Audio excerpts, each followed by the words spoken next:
C'est parti. Voilà. Et voilà, superbe. Superbe, superbe, superbe. Cette semaine, nous allons lire à Haremot Kedoshim. Et donc le texte nous dit, après la mort des fils de Aaron, Hachem a prévenu Aaron et il lui a dit, attention, si tu veux rentrer dans le Kodesh Kodashim, tu peux pas rentrer n'importe quand, n'importe comment. Voilà toute une série de korbanot qu'il faut faire avant de rentrer. Et une fois que tu auras fait tous ces korbanot, là tu pourras rentrer. Alors il y a une discussion entre le Rashi et le Ramban. D'après Rashi, tous ces korbanot, ce n'est que Yom Kippour en plus. Mais d'après le Ramban, c'est quand tu veux. Si Aaron voulait rentrer dans le Kodesh Kodashim, même au milieu de l'année, il avait le droit, mais il faut suivre ce protocole à la virgule près. Virgule près. Donc pourquoi le texte nous a dit après la mort des fils d'Aaron? Parce que ça a été. Les Korbatan, Hachem, ils ont voulu s'approcher d'Hachem. Ça a été leur erreur. Ils ont voulu s'approcher d'Hachem. S'approcher d'Hachem. Et donc, ça leur suffisait pas tout ce qui leur était proposé. Ça leur suffisait pas. On a besoin d'autre chose. Et tout d'un coup, ils ont eu l'idée, ils ont pris leur poêle, ils ont mis des braises, et ils sont rentrés à l'intérieur du El Moed. Ils ont mis des kétorettes, et ils ont offert des kétorettes qui n'étaient pas recensées dans le programme. C'est pas possible ça. Et un feu est sorti du ciel et les a brûlés par l'intérieur. Ça veut dire là se pose le grand problème du libre arbitre, de la liberté. Un juif, il dit, mais je suis libre ou je ne suis pas libre? Oui, t'es libre. Alors voilà, je ressens un grand besoin de m'approcher d'Hachem. Un grand besoin. J'ai besoin. Là, je veux faire un corban, je veux faire des kétorettes. Bah, on le tue. Alors je suis pas libre. Si quelqu'un, il aime tellement faire la bracha, il prend une pomme et il dit Baruch ata Hashem Elokeinu melech haolam borei beri ha'etz. Il mange la première bouchée. Il est tellement émerveillé. Il refait encore la bracha Baruch ata Hashem Elokeinu melech haolam borei beri ha'etz. Et il mange la deuxième bouchée. Et il croque dans la pomme. Et à chaque fois qu'il croque dans la pomme, il fait la bracha. Il est émerveillé. On lui dit très grave ce que tu as fait, c'est bracha levatala. Tu n'as pas le droit. Mais comment j'ai pas le droit? Mais alors, j'ai pas compris. Non, tu dois faire précisément ce qui est marqué dans la ra. Alors donc on n'est pas libre. On est des robots. On doit tout faire pareil. C'est vrai. Alors moi je veux m'élever. On dit oui, mais tu dois savoir. La haine, la Akadosh Baruch Hu, est la arba mot shel halacha. Akadosh Baruch Hu n'a dans ce monde que les 4 coudées de la halacha. Il y a un cadre très précis, un cadre d'halacha très précis. Tu ne peux pas sortir du cadre. Alors comment je peux exprimer ma spécificité? Comment je peux me lever en restant à l'intérieur du cadre? Tu restes à l'intérieur du cadre et tu t'élèves au-dessus du cadre. Mais tu ne peux pas casser le cadre. Tu ne peux pas sortir du cadre. Même tes chaussures, tu as une manière de les mettre. Tu mets la chaussure droite, ensuite tu mets la chaussure gauche, et ensuite tu attaches le lacet gauche, et ensuite tu attaches le lacet droit. Ah, mais comment on fait quoi? C'est comme ça. Il faut rester dans le cadre. Alors maintenant, ça veut dire quoi s'élever au-dessus du cadre? Comment ça veut dire quoi? C'est quoi ma liberté? C'est quoi mon domaine de liberté? Ton domaine de liberté, il est dans ta zrizout. Tu peux faire les mitzvot en traînant la patte, mais tu peux les faire avec zrizout. Tu peux courir pour la mitzvah. Ton domaine de liberté, il est dans ta simra. Ta simra. Tu es heureux de faire la mitzvah.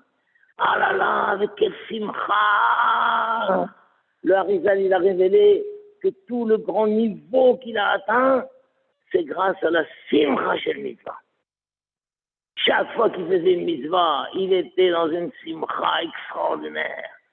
C'est la simcha qui élève l'homme. Ça, c'est la liberté. Ta kavana, comment tu vas te concentrer, comment tu vas penser, ta ahana, comment tu vas te préparer à la mitzvah. Tu ne vas pas tomber dans la mitzvah comme ça, tu te prépares. On voit les Hasidim Rishonim, ils arrivaient 1 heure avant la tfila. Ils arrivaient 1 heure avant la tfila, ils s'asseyaient, ils se préparaient, ils lisaient du Tehillim, ils lisaient du Moussar, ils se détendaient, ils enlevaient le stress, et ils se préparaient, ils se concentraient à ne parler que devant Hachem. Ils imaginaient maintenant, je vais parler avec Hachem. Les anges eux-mêmes n'ont pas le droit de parler avec Hachem quand ils veulent. Et moi, j'ai le droit de parler avec Hachem quand je veux. Et je dis, bon, Rata Hachem, et je fais Charchit, Mincha, Arvit et tout. Voilà, là, elle est ta Bechira. Ta Bechira, ton libre arbitre, ta note personnelle. Parce que la plus grande richesse d'un homme, c'est sa liberté.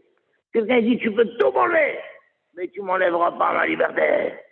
Tu m'enlèveras pas ma liberté. Hop, lui, il dit ça, tac, allez, on lui met les menottes. Voilà. Il dit, ben non, même ces menottes ne m'enlèvent pas la liberté. La liberté, c'est la faculté que l'homme il a de donner un sens aux choses. Un sens. Donc même si le gars lui a mis les menottes, mais il reste libre dans sa tête et il donne un sens. Il explique pourquoi, il s'explique lui-même pourquoi on lui a mis les menottes et tout. Il reste libre. On voit que Yosef Hatzadik dans la prison, il était libre. Il était libre, il passait son temps à aller voir les autres prisonniers et leur demander comment ça va. Waouh, aujourd'hui t'as l'air moins bien, qu'est-ce qui se passe? T'as une drôle de tête et tout. Incroyable. Donc ta liberté, c'est ta plus grande richesse. Mais attention, ne crois pas que ta liberté te donne le choix de sortir du cadre. Tu peux pas. Tu peux pas. Si on t'a dit, il faut prendre dans le loulav 4 sortes, le loulav, la harava, le hadas et le hétrog, et tu dis, mais non, mais il manque une rose. Moi, je vais mettre une rose. T'as pas le droit. T'as pas le droit. Allons-moi. Ton droit, c'est de choisir le plus beau loulav, le plus bel hétrog, le plus beau hadassim, du harava. Et quand tu vas attacher tout ça, tu vas prier, tu vas les attacher avec amour. Et quand tu vas les remuer, avec quelle joie. Le rabbi de Berdichov, il dormait pas toute la nuit de Soukot, il dormait pas. Il regardait quand est-ce que c'est le lever du soleil, quand est-ce que c'est le lever du soleil. Tellement il était excité. Je vais faire l'oulav, je vais faire l'oulav. Ça, c'est la plus belle. La liberté, le libre arbitre. Notre libre arbitre n'est pas de créer de nouvelles choses, n'est pas de sortir du cadre. C'est tout en restant complètement dans le cadre du même kavanot. C'est pour ça qu'on dit que quand Aaron à Cohen, il a allumé la menorah, c'est marqué Vaya Asken Aaron. Aaron, il a fait comme ça. C'est ce qu'il a fait comme ça. Tout ce que Moshe Rabbeinu lui a appris, il a fait comme ça. Ben, encore heureux. Et Rachid dit, mais la Med, chez l'Oshina, on apprend qu'il n'a rien changé. Il n'a rien changé de ce que Moshe Rabbeinu lui a dit. Ben, encore heureux. Non. Aaron lui-même, quand il est arrivé, il avait peut-être des petites idées, des petits changements, des petites améliorations. Il a dit non, non, non, non. Je fais ce que Moshe m'a dit. Mais alors quoi, je suis un singe, je suis un robot? Non, je fais ce que Moshe m'a dit, mais en y mettant toute ma joie, toute ma concentration, tout mon amour, tout mon empressement. Et la force, c'est que c'est pas simplement le premier jour où il a allumé. Non, tous les jours de sa vie,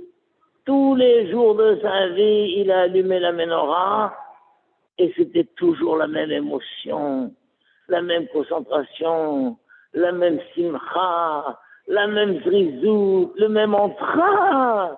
Ah, quand on te dit mais la mec chez l'Oshina, c'est pas la première fois. Il a tout le temps part. Il s'est jamais ennuyé. Il n'a jamais traîné la patte. Il n'a jamais fait ça d'une manière routinière. Voilà, mon ami, tu veux être libre, tu demandes, mais où est ma liberté? Ta liberté, elle est de lutter contre la routine. Ta liberté, elle est de lutter contre la paresse, contre la fatigue, contre l'ennui. Ça, c'est ta liberté. Tous les jours, tu renouvelles cette joie d'être juif, cette joie de servir Hachem, cet empressement de servir Hachem, ce bonheur. Ça, c'est ta liberté. Et c'est ça que Nadav et Avihu n'avaient pas compris. Nadav et Avihu ont dit, mais nous, on veut servir Hachem. On veut s'approcher d'Hachem. On veut s'approcher d'Hachem. On se sent restreint. On veut faire quelque chose. On veut faire quelque chose. Imaginons quelqu'un, il aime tellement Hachem, il se met à crier le nom de Dieu. Ado, Ado, Ado. On ne sait pas quoi. Je dis le nom de Dieu pour rien, mais j'ai besoin. Non, tu dois dire le nom de Dieu quand on a le droit de dire, mais tu dois te concentrer. Tu dois savoir qu'est-ce que ça veut dire. Donc quand tu dis Ado, tu penses à Donacol, à Yahvé, c'est lui le maître de tout. À Yahvé, il était, il est, il sera toujours. Et quand tu dis Elokeinu, Baal, Kol HaKochot, Baal HaYecholet, c'est lui qui a tous les pouvoirs, c'est lui qui a toutes les forces. Ta liberté est de mettre tout ton esprit, tout ton cœur, tout ton investissement dans le cadre. Mais ne sors pas du cadre, mon ami. Ne sors pas du cadre, mon ami. C'est ça qu'on appelle un juif orthodoxe. C'est quoi un juif orthodoxe? Un juif orthodoxe, c'est quelqu'un qui reste dans le cadre, méticuleusement dans le cadre, et d'un autre côté, c'est pas un robot. C'est pas un robot, c'est quelqu'un d'enthousiasme, plein de joie, plein d'empressement, plein d'enthousiasme. Et c'est ça que les juifs, quand on leur a dit, vous voulez la Torah, ils ont dit, bien sûr, non seulement on veut la Torah, mais c'est véniquement. Nous ferons et nous entendrons. C'est quoi ce pluriel? Pourquoi ça parle au pluriel? Naaseh. Parce que quand quelqu'un est enthousiasmé, il parle au pluriel. Il dit, allez, on y va. Allez, on retrouve ses manches et on se met au travail. Allez, allons-y. Il parle. Il parle à tout son être. Voilà, ça c'est un juif. Un juif, c'est pas quelqu'un qui invente, qui crée des choses, qui réforme. Alors on va réformer parce que là, non, on réforme rien du tout. On reste fidèle à la Ra, et mais tu dis c'est ennuyeux et tout, bien c'est ennuyeux, parce que tu tombes dans la routine. C'est à toi de renouveler ça à l'intérieur de ton esprit. Voilà, Be'ezrat Hashem, j'espère que tous, on se travaille de jamais tomber dans la routine, jamais tomber dans l'ennui, jamais tomber voilà, et toujours avec plein de joie, de satisfaction, d'enthousiasme, de détermination, Be'ezrat Hashem. Amen, Amen, merci beaucoup. Merci Hazak. beaucoup. Je vous embrasse, mes enfants. Moi aussi. Au revoir. Au revoir. Merci beaucoup.